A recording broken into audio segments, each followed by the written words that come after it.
Hey everybody, welcome back. I remember being super excited when I got a PS3. Also thinking it was really cool that when you start it up it makes the sound of an orchestra tuning up. About to make sweet, sweet music. Kinda like what we do here on this show. Anyway, let's get back to it. We got shit to do. Let's go see Rebecca. Let's go see how Rebecca's doing.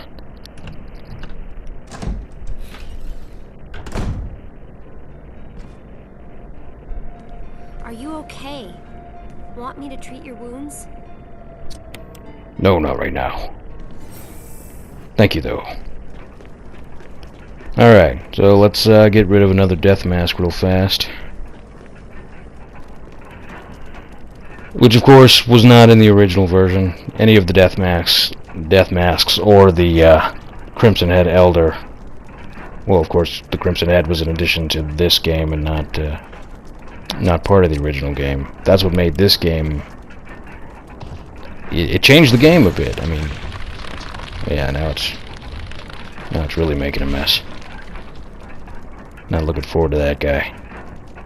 It changed the game a bit. I mean, this game didn't have nearly as many zombies in it as Resident Evil 2 did, but now that they're able to come back in this version as Crimson Heads, it makes it new and fresh all over again. So this area. This area, it was in the original game. It didn't look this cool or scary. And there was one dog roaming around. This time, they wait to throw the dog at you. You have to go a little ways. I had forgotten that there was going to be a dog here when I played this version for this playthrough, and so naturally it attacks me because I wasn't ready for it. Son of a bitch. Alright. This also, you need an octagon, an umbrella octagon symbol to put there now in that little slot. In the original version there was the crest. Those were the crests before. You got the wind crest and star crest, sun, moon, and you put them all there where they're supposed to be, and then that door right there opens.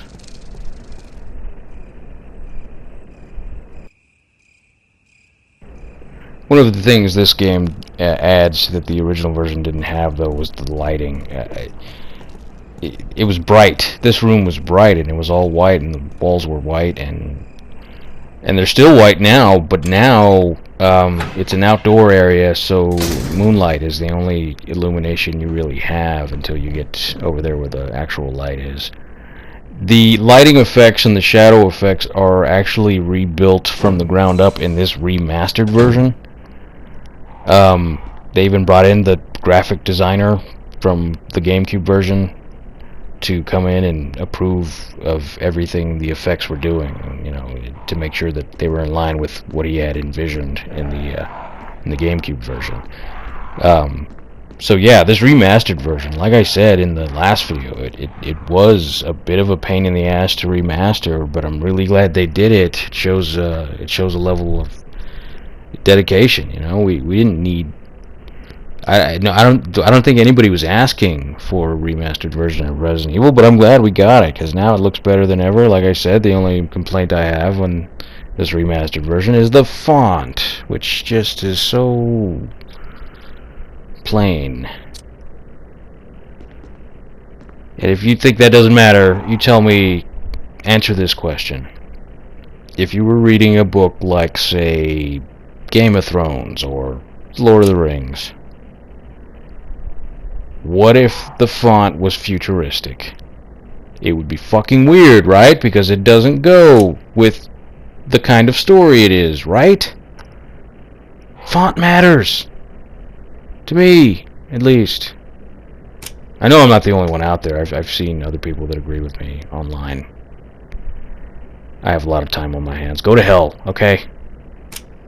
This puzzle's different in this version than the original version. Before it was a bunch of pictures about age, the cycle of life, and then the last picture was like end of life. And shows, you know, different stages of life, you know, infancy, newborn infancy, youth, young man, old man, oh, middle-aged man before that.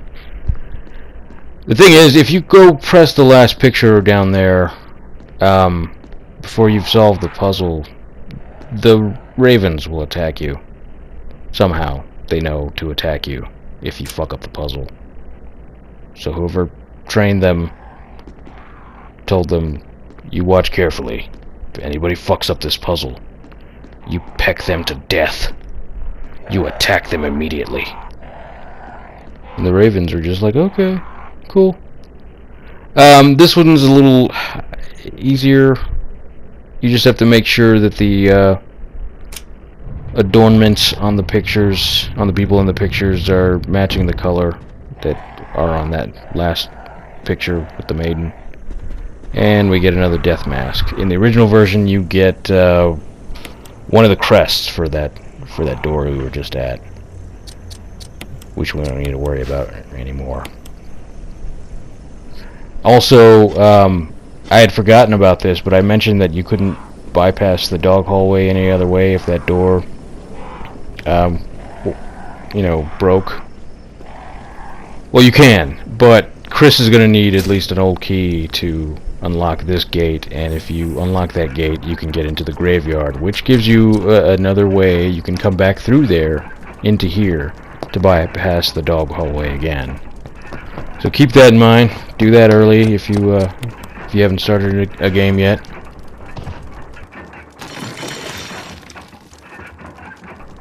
Yeah, almost there. I think we need one more mask. I think it's one more mask. I don't remember. But we're gonna have to fight a boss to get that last mask. Now, unfortunately, it's not gonna happen in this video, but it's coming up. It's coming. Don't you worry. It's coming. So anyway, yeah, like the success of this remake, remastered remake on PS4 and Xbox One and PS3 and Xbox 360, buy it. I mean, because with the money they got from this, they were like, you know what? Let's try releasing Resident Evil 0. Let's see how well that sells. And it has sold well. Both of them have, which is telling Capcom, hey, you know, maybe people do dig horror, because believe it or not, one of the reasons Resident Evil 4 was so radically different from the rest of it, although Resident Evil 4 was just fucking awesome, was because they were worried that people weren't, the sales of Resident Evil and Resident Evil 0 on GameCube weren't that great. Now, I have a theory as to why, but I'll get into that in a minute. Here's a crucial scene. This is where we meet our old friend Forrest from the Bravo team. And he's pretty dead.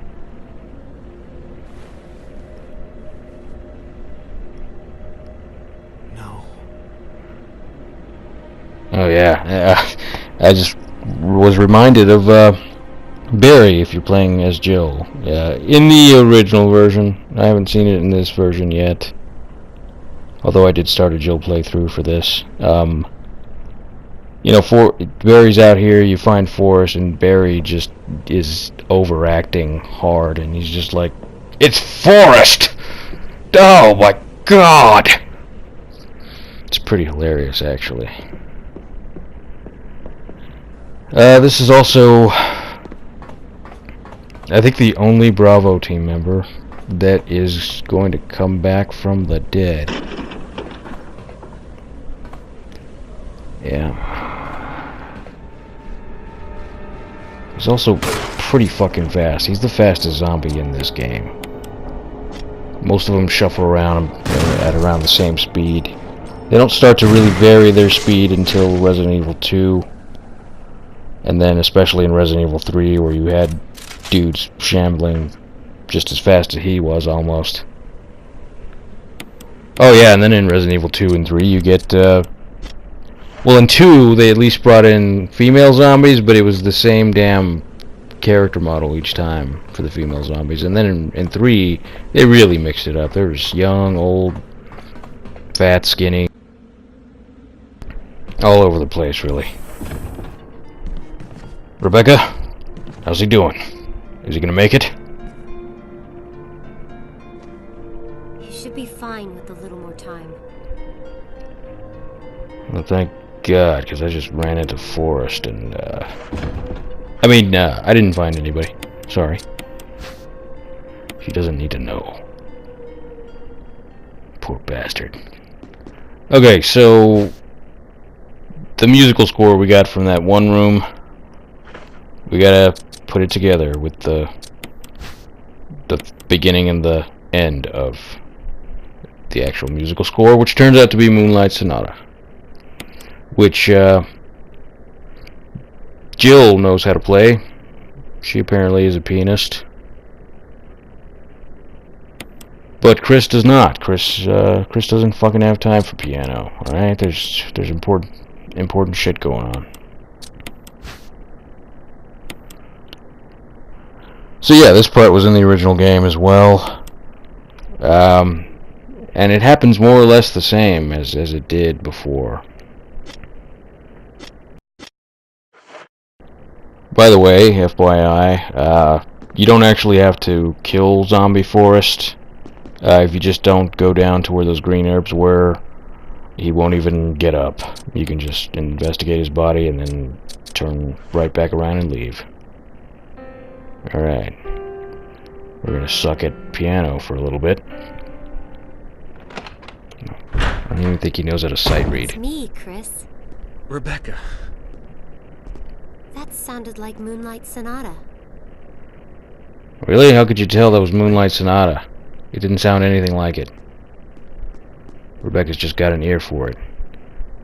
What's funny is, there's a piano part in Resident Evil 0 where you're Rebecca and Billy, and Rebecca sucks at piano, and Billy does not, because he's a man of many talents.